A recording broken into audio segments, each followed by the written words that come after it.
is so loud that PLDT Beneficial Trust Fund is owned by an Indonesian national. Between ABS-CBN and TV5 was announced. I think it was met by public skepticism based on the initial requests of TV stations and radio stations requiring comments from this representation.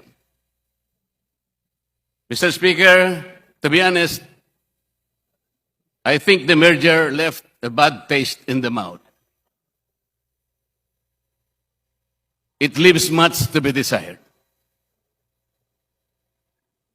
It is public knowledge, Mr. Speaker, that 2 years ago,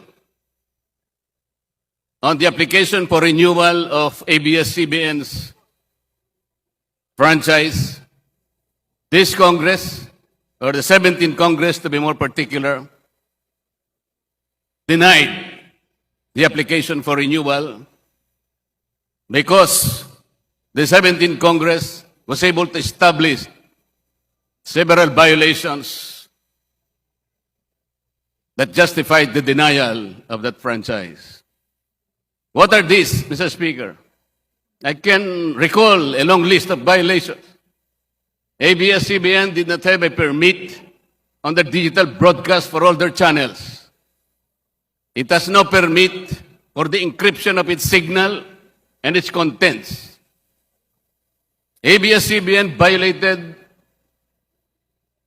the cease and desist order issued by the National Telecommunications Commission. ABS-CBN also operated and sold illegally millions of TV Plus black boxes without the approval of the National Telecommunications Commission. ABS-CBN also made telecast on pay-per-view even without the authority of the conditional access system by the NTC. Mr. Speaker, there were flagrant violations, not only the rules and laws, but also the Constitution. I think even the Constitution was desecrated by ABS-CBN by violating the exclusive Filipino ownership and management of mass media by the issuance of what we call the Philippine Depository Receipts.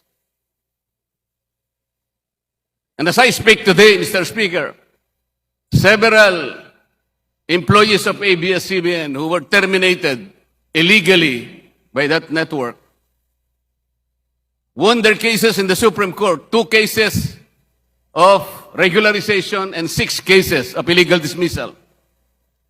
These cases were won in the Supreme Court, Mr. Speaker. And 2 of these already had entry of judgment issued by the Supreme Court.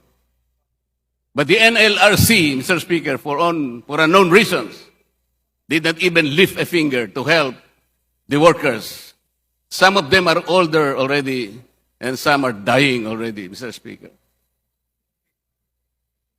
I can probably blame the concerned agencies of government who did not act on these violations. For example, the BIR promised at that time that they will look into those allegations of non-payment of taxes, of correct taxes, by employing a dubious subsidiary called Big Dipper to operate like a tax shield in order to evade the payment of rightful taxes, billions of taxes due to the government, Mr. Speaker. There is a subsisting memorandum order of NTC, Mr. Speaker, that a franchise grantee should not enter into commercial agreements in which the NTC has jurisdiction with those companies or parties that have obligations to the national government or the national government. It is my humble submission, Your Honor, Sir Speaker, that these violations, oh, by the way, Mr. Speaker, this representation calculated the administrative penalties that should be paid by ABS-CBN to the government. And my calculations totaled 1.6 trillion pesos. If this can be considered as obligations to the national government, then the NTC order, again, should be applied. Ang problema kasi, Mr. Speaker, this concerns agencies, NTC, the BIR, although it promised to look into the allegations of these tax evasion schemes, did not bother. They lack the vigilance. They did not summon the agency or even the sense of duty required by the respective offices. And by every measure, Mr. Speaker, I think even TV5 has some obligations in this deal. With the substantial purchase, Mr. Speaker, of the outstanding stocks of ABS-CBN,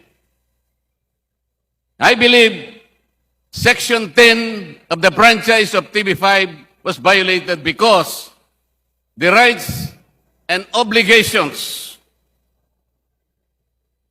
have virtually been transferred to ABS-CBN. Kung pwede ba, Mr. Speaker,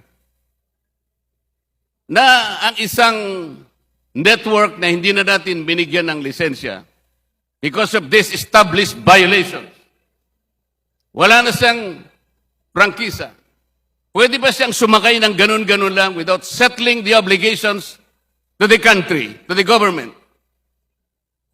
Is it possible that something that cannot be achieved or obtained directly can be obtained indirectly?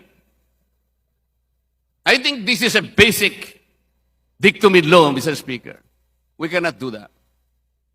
Section 10 of the franchise of TV5 also prohibits merger with other entities without prior approval of Congress. Wala pa po tayong approval.